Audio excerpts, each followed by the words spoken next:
Hello and welcome to the Bad Take. I'm Himal. And I'm Tamara. Today we are wondering if we might be living in a simulation. Yeah. What gives you that idea, Himal? I mean, I don't know. I'm not an expert in this at all, but Nick, what's his name? Nick Bostrom. Yeah, Nick Bostrom. I think he presented a paper in 2003 was when it yeah. appeared in the Nature journal, I think. Yeah. But then he wrote it in 2000 or something. But it was only, it only started making headlines in 2003. I mean, the idea of living in a simulation had been there for some time. Yes. But I think the first comprehensive. The one that was taken seriously by I think physicists and philosophers. But before that, I think in popular culture, it was after I think the Matrix that this idea captured the public imagination, right? Yeah.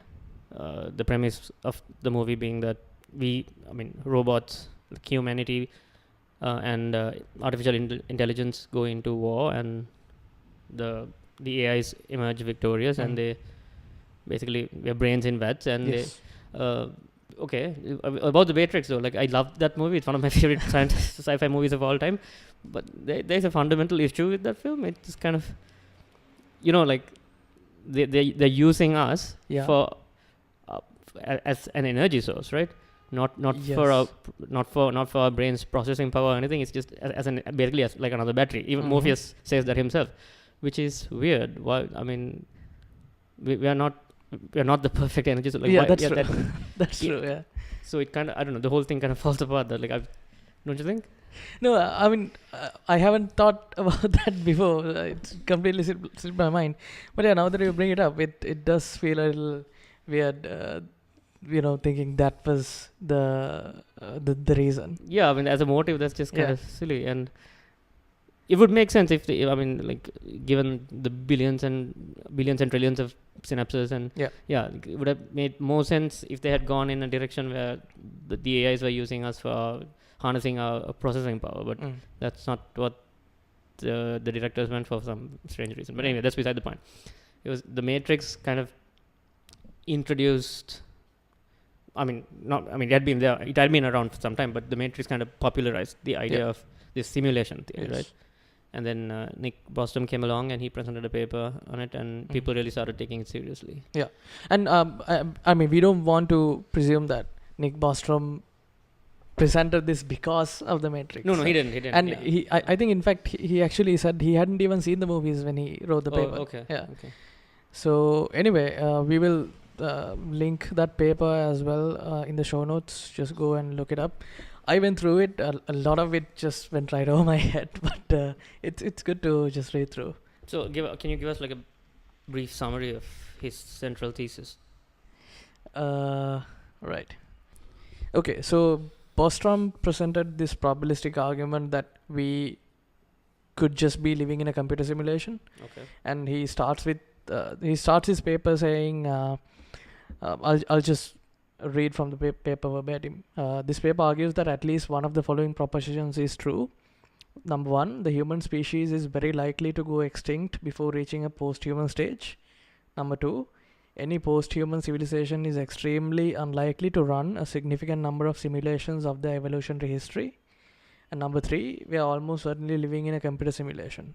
So he just goes on to present why this is at some level just a thought experiment, right. But at some level it starts becoming it gives rise to a lot more questions as well, right? Related to philosophy, to religion, to physics, ethics, all sorts of things. So Nick Bostrom is a Swedish philosopher, but this simulation theory is not just something that lives within the confines of philosophy. It also relates to many other fields and has sparked the interest of a lot of scientists and theologians and religious figures and all these people. So it's a very intricate argument that brings together a lot of things. Right. So let's try and break down what this is for people who may not be aware. Right. So the simulation theory is basically where suppose you have the know-how and the capacity and the technological tools at your disposal to create a simulation of a civilization to basically create life inside a computer. It's programmed. None of it is real in the sense that where in the same way that you and I perceive things to be real. But it's very real to the inhabitants of that simulation, right? What is real, as I think Morpheus says, is like whatever you perceive to be real, right? Yeah. Whatever your five senses perceive and brain interprets as being real, quote unquote real, is ultimately what really is real, right? So if it is technologically possible to do it, and on, like I said earlier, on a long enough time scale, given enough resources, chances are it could be done, then it's possible that we will create a simulation one day, or someone else will have already created it, some other alien being or civilization or some sufficiently advanced species.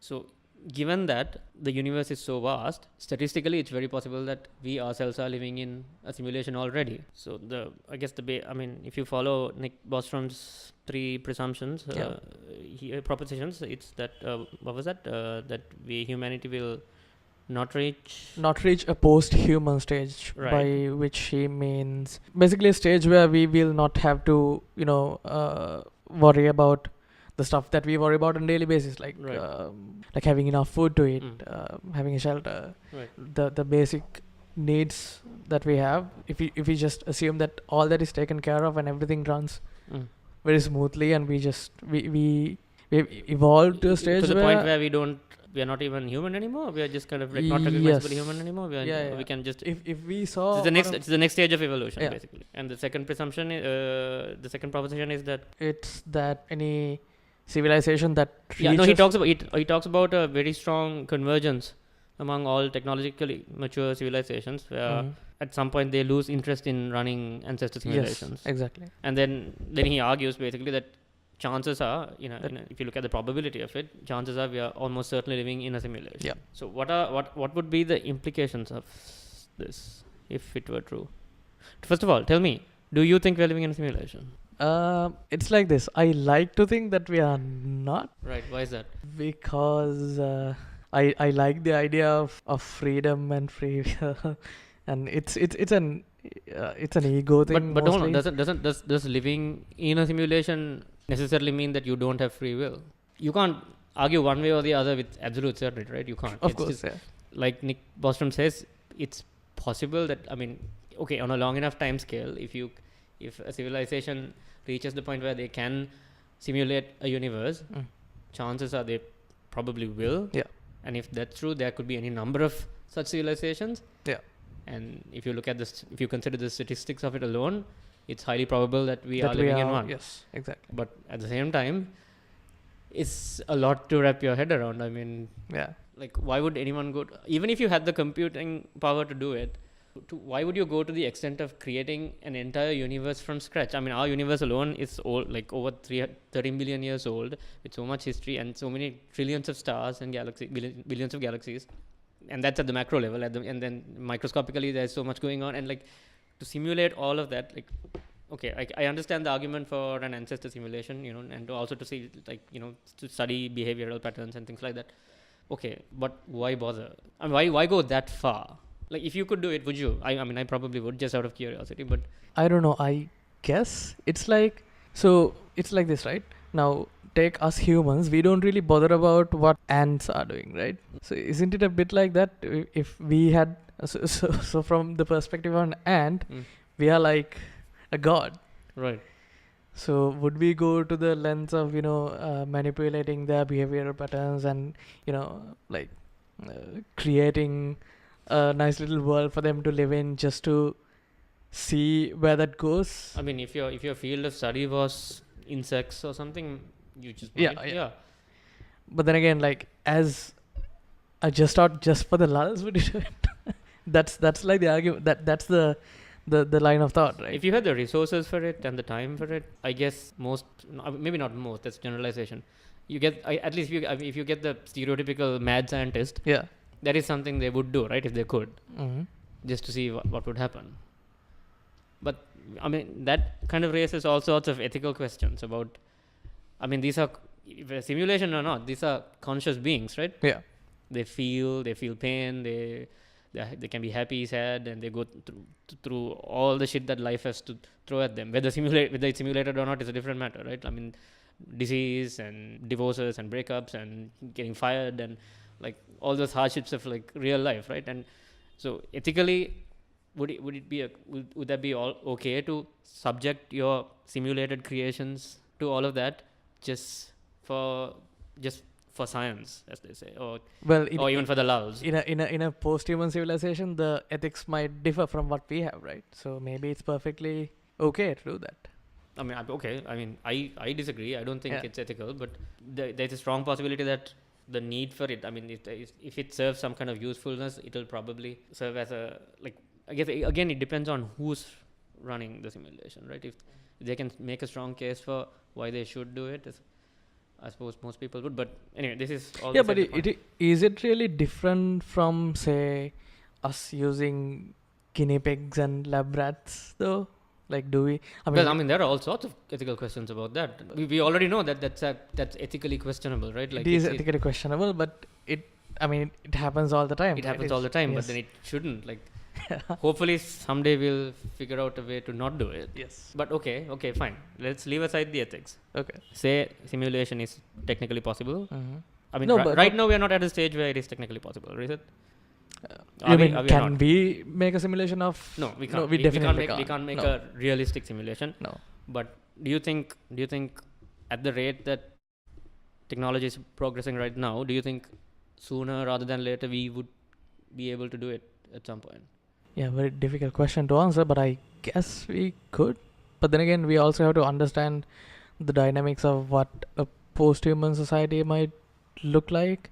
Like, what sort of computing power would be needed? Say quantum computing, for example, is sufficiently advanced to the point where we can. Do you think we as humanity, do you think we will do it one day? Yeah, I think so. If we had all the given that all the resources and like the time and everything was there, I guess we would attempt that. Okay, would you do it personally? Yeah, I would do it. Why? If I was part of a society that has no material worries or responsibilities or accountabilities, and I would just do it out of curiosity. Okay, out of sheer curiosity you would do it. Yeah. That's fine. Okay. Never mind that you will basically be playing God and you will be responsible for the fate of literally billions of beings. Yeah. Can we call them beings? Because I mean they're all going to be made of code, right? Why what makes them beings? Because they're conscious. Yeah. And to what degree do they have autonomy?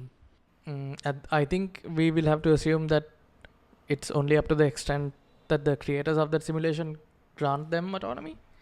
Okay, so that's something that you can program. Yeah. So essentially free will can be programmed, is what you're saying, in a simulation. Yes, but then again, that won't be free will. Yeah, exactly. So if you but the whole point, I thought the whole point of an ancestor simulation, for example, is to kind of let it run its course, right?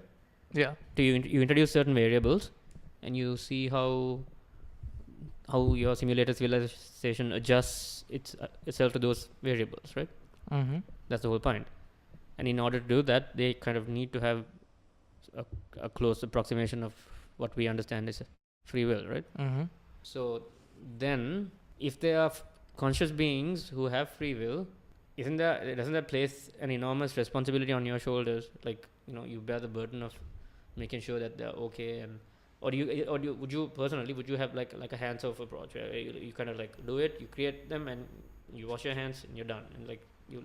So purely from a very personal perspective, I would, like I said, I would do it out of curiosity. So I would just have a hands-off approach and see where it goes, because that would have been my purpose anyway. But then again, you have to. Like, you're playing God, man. Like, wouldn't you be drunk with power and just like, It's fun to play God. Like, wouldn't you like to? I don't know, like a fucking flood, and let's see if somebody comes up with an ark. And famines. Yeah, exactly. Would you do all that shit? Like, I mean, I don't know. I guess. But wouldn't that be very cruel? Because these are, for all intents and purposes, these are real live people, that right? I made.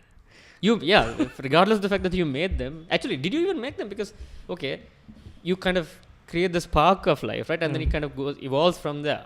If say we are living in a simulation right now, did our creator god or gods create us, or did they just create some kind of like our common ancestor, for example? And we came down from that line, right? And okay, first of all, I think we should not be using the word God for this.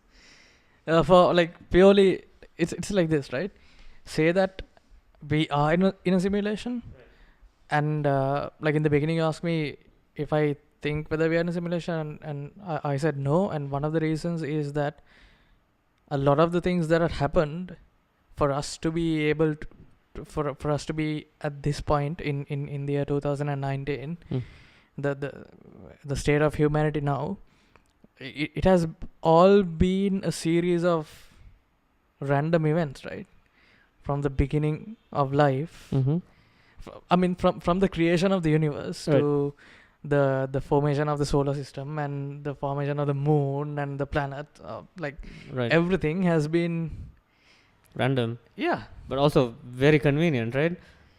It's just like we just happen to be in the Goldilocks zone, and we just happen to have the moon. probability. It's just a matter of probability. I mean, that's anyway. We just that's happen how to I have see it. a huge gas giant that's kind of keeping all the asteroids and the comets away from us, Wait, enabling life here. we are not the only planet in the not even in the galaxy and in the universe that has all that. No, not at all. That's not what I'm saying. I'm just saying it just seems awfully convenient that this all boils down to random chance.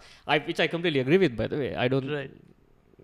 I think we're a happy or unhappy, if you can look at it that way, an unhappy cosmic accident, right? That's what we are.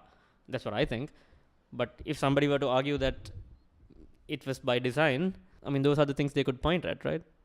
And I think from what I've heard, people who take this simulation thing a little too seriously. I don't mean the physicists or I mean like those internet conspiracy theory types.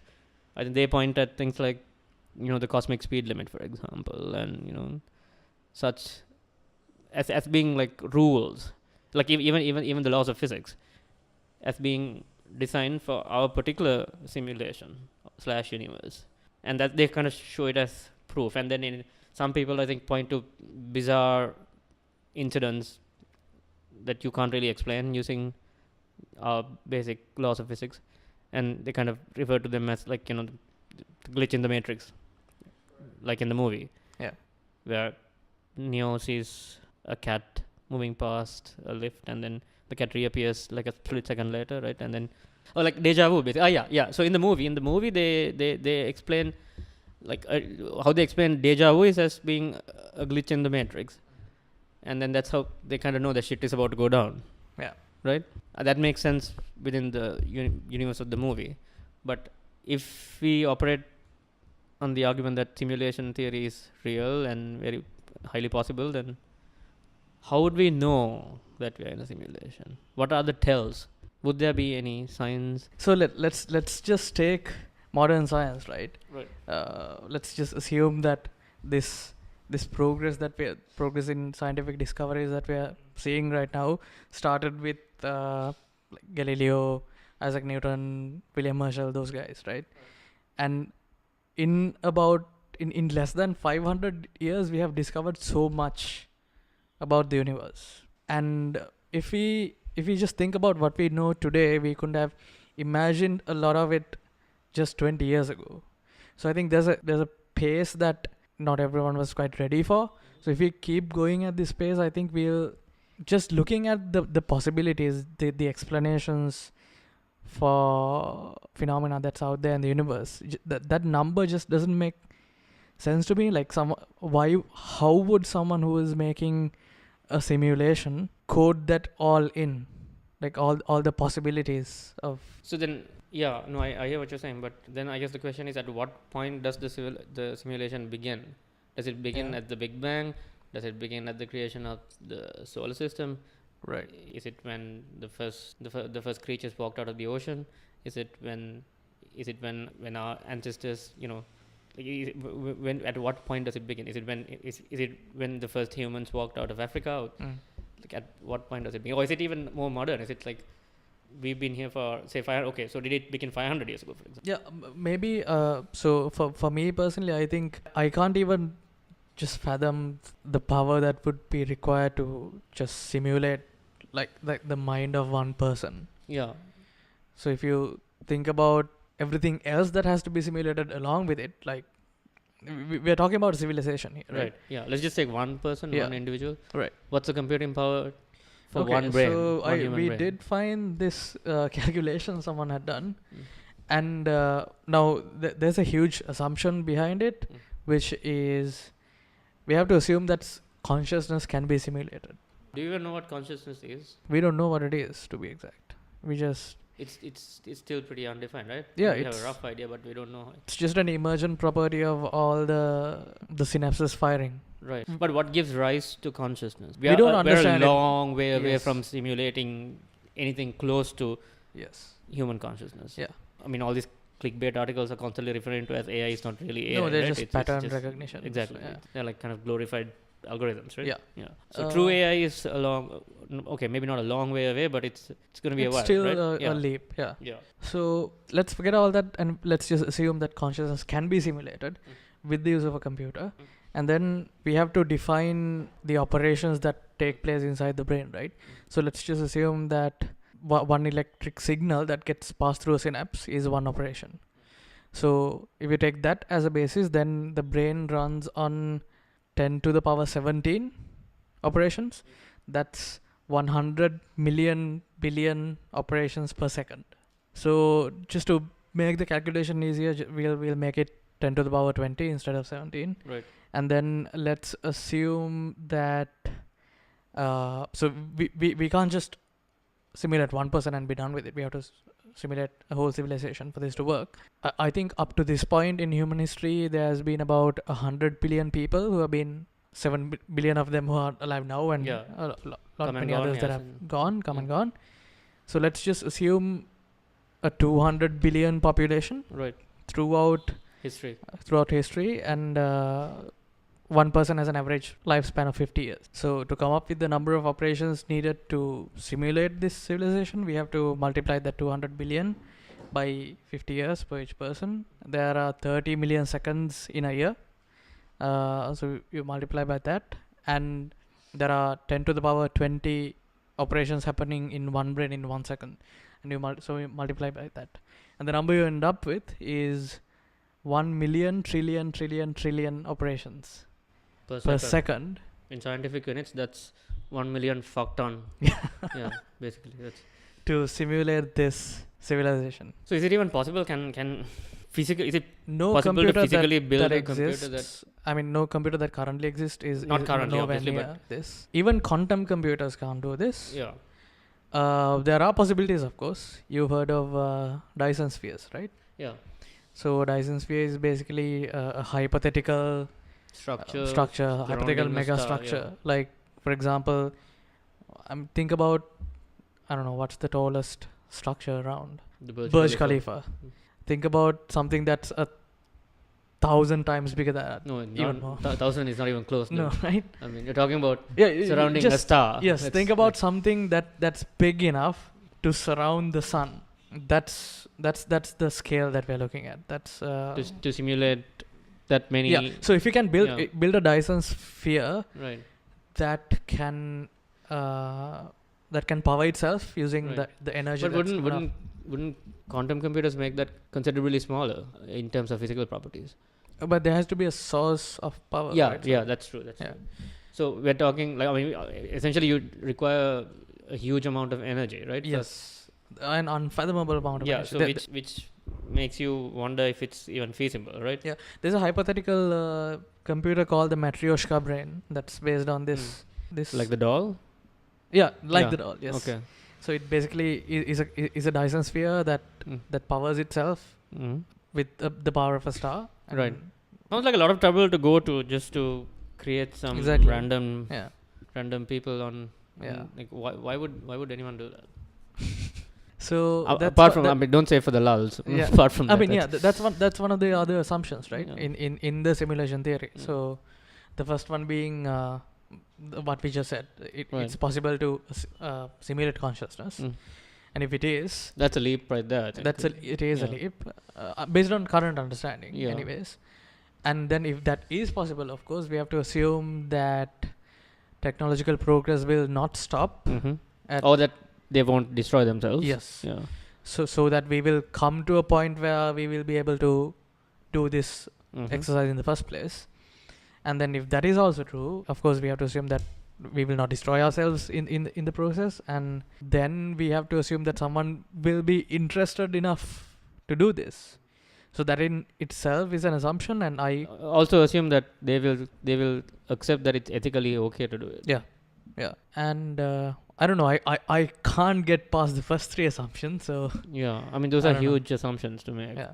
But okay, assuming they were all true. True. You Yeah, and that is why the simulation theory as put forward by Nick Bostrom is a probabilistic argument. Yes, it's probable, but is it? It's a lot of work, right? Just to be able to, like, do you actually simulate an actual universe, or do you simulate some kind of illusion of a thing? So there are several possibilities there as well, right? Because you don't have to simulate the entire universe, just the things that you want those simulated minds to see. Right. So, for example, in the night sky, those stars don't have to be real, Yeah. right? They could have just simulated An illusion where yes. we think we see stars, but Yes. we're not actually even. I mean, I'm talking about within the simulation. Yes. Even in the simulation, the stars aren't, the code for those stars Don't are not have there. to be real. Okay. That's the argument. Right. Okay. Because I mean, so if we are in a simulation, then the people who are running the simulation can show us whatever they want us to see. Yeah, but how do you know that civilization doesn't exist in a simulation of its own? Well, that is also possible because Right. We could create a simulation right now. Yes. And the beings inside that simulation could create their own Yeah. simulation, right? Yeah. And that simulation can create its own simulation. Yes. So there's like a nested, there could be an infinite number of simulated Yes. universes. Yeah. If you take that into account alone, then your chances increase even more Yeah, significantly. it sounds a little Yeah. crazy. Yes. So what do you think? Are we actually living in a simulation? And Like I said, I don't want to believe that we are. why But not? I'm- See, that's the thing. So it's like, even if we are living in a simulation, does it really matter? I guess not. You still have to go to work tomorrow, Yeah. right? It doesn't matter whether somebody's in- pulling the in- strings from somewhere yeah, or like somebody's observing. Yeah. In the cosmic vastness, nothing matters. Nothing matters. I know. So then let's just not go to work, man. Let's just fucking, yeah. But you gotta live, you gotta survive, and you gotta do those things that make you human, right? Yes. And when it comes down to it, I don't think it really matters whether we are living in a simulation or in a real world. Yeah, but then we have to question your view of reality itself, right? If we are in a simulation, I mean, is it reality anymore?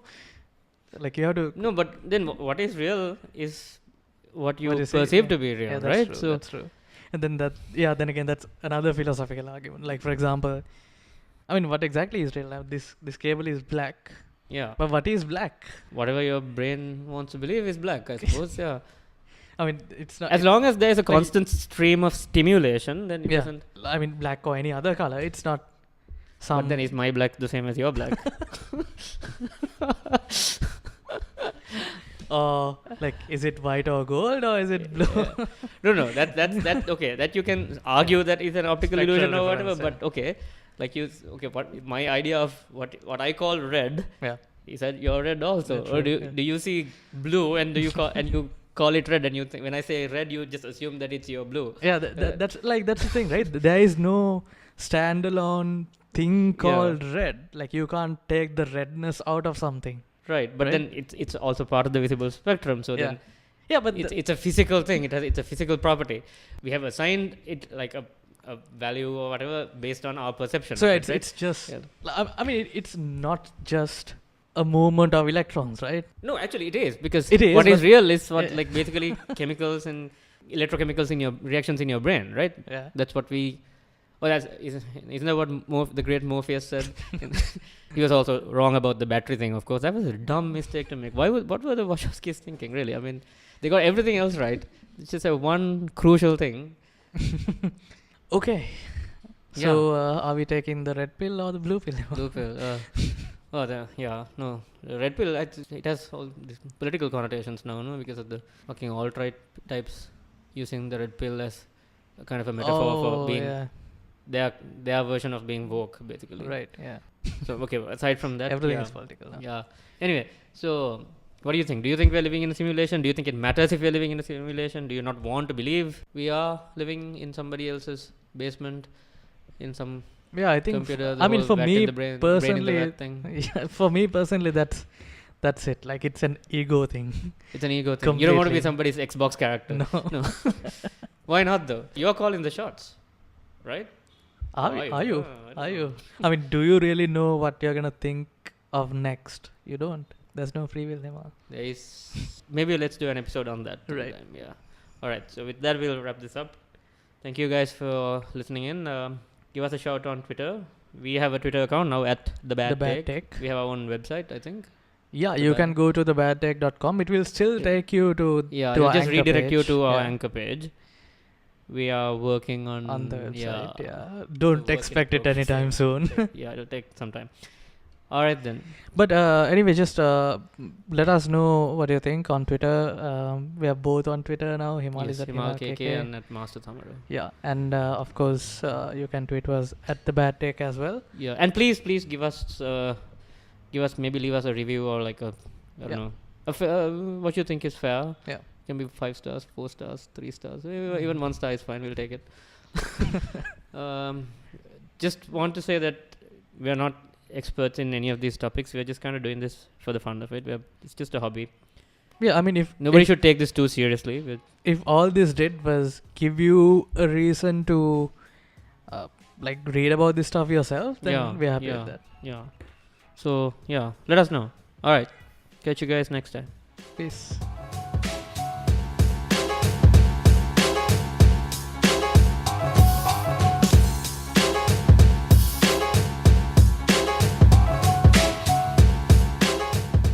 The Bad Take podcast is brought to you by nobody. This is solely a self-funded endeavor. We're not asking for funds either, don't worry. But do give us a shout on social media. And if you use any podcast platforms like Apple Podcasts or whatever, just maybe give us a rating. Basically, just let us know what you honestly think. We welcome constructive criticism. Whatever feedback you have. If you enjoy these conversations, we would really appreciate if you could share them with your friends and let them know what you like or dislike about them. Yeah, I mean, we're not making any money out of this. We're just having fun. Hope you are too. Yeah. Thank you.